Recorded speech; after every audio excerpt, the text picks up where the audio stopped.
que vous vous rendez compte que finalement, nous nous contaminons les uns les autres? Alors, je donne un exemple. Quand une personne au travail, par exemple, est stressée, eh bien, c'est tout le monde qui finalement, lorsqu'elle réagisse à ce stress, le devienne aussi. Un autre exemple aussi, vous passez un examen et vous sentez qu'autour de vous, que de nombreuses personnes, et pas qu'une, stressent à l'idée de passer son examen. Elle a peur d'échouer, par exemple. Et vous êtes a priori plutôt confiant, et puis tout d'un coup, vous vous rendez compte que vous le devenez, parce que vous avez déjà ressenti le stress que la personne est là et qu'elle ressent en elle, mais c'est surtout aussi parce que vous réagissez à ce stress. Et donc la première chose qu'il faut faire à ce niveau, c'est de pouvoir vous éloigner de la situation, c'est de éviter de vous projeter, c'est-à-dire de vous imaginer, lorsque la personne elle va expliquer son problème, vous allez déjà visualiser, vous allez vous projeter, vous allez ressentir, et en fait toutes ces choses-là fait que malheureusement vous allez être contaminé par rapport à ce stress, puisque forcément si vous le ressentez, vous le vivez aussi également.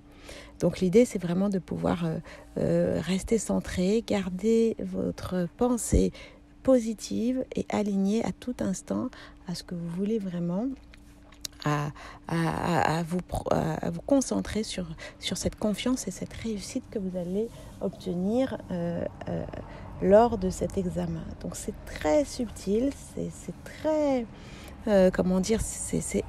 c'est vraiment subtil, c'est très fin, la manière dont nous arrivons à nous contaminer les uns les autres.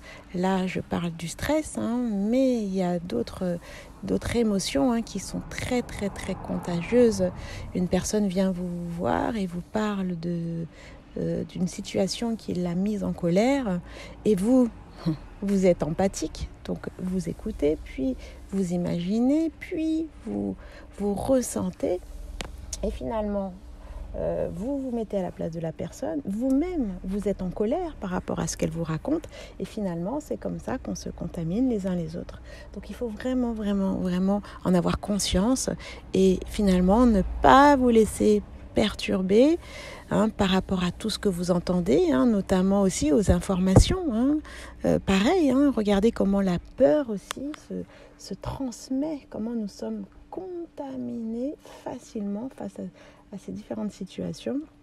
Et donc l'idée c'est vraiment de pouvoir parvenir dans un premier temps en avoir conscience de cette contamination très, très subtile, et lorsque vous en avez conscience, et bien surtout c'est de prendre de la distance,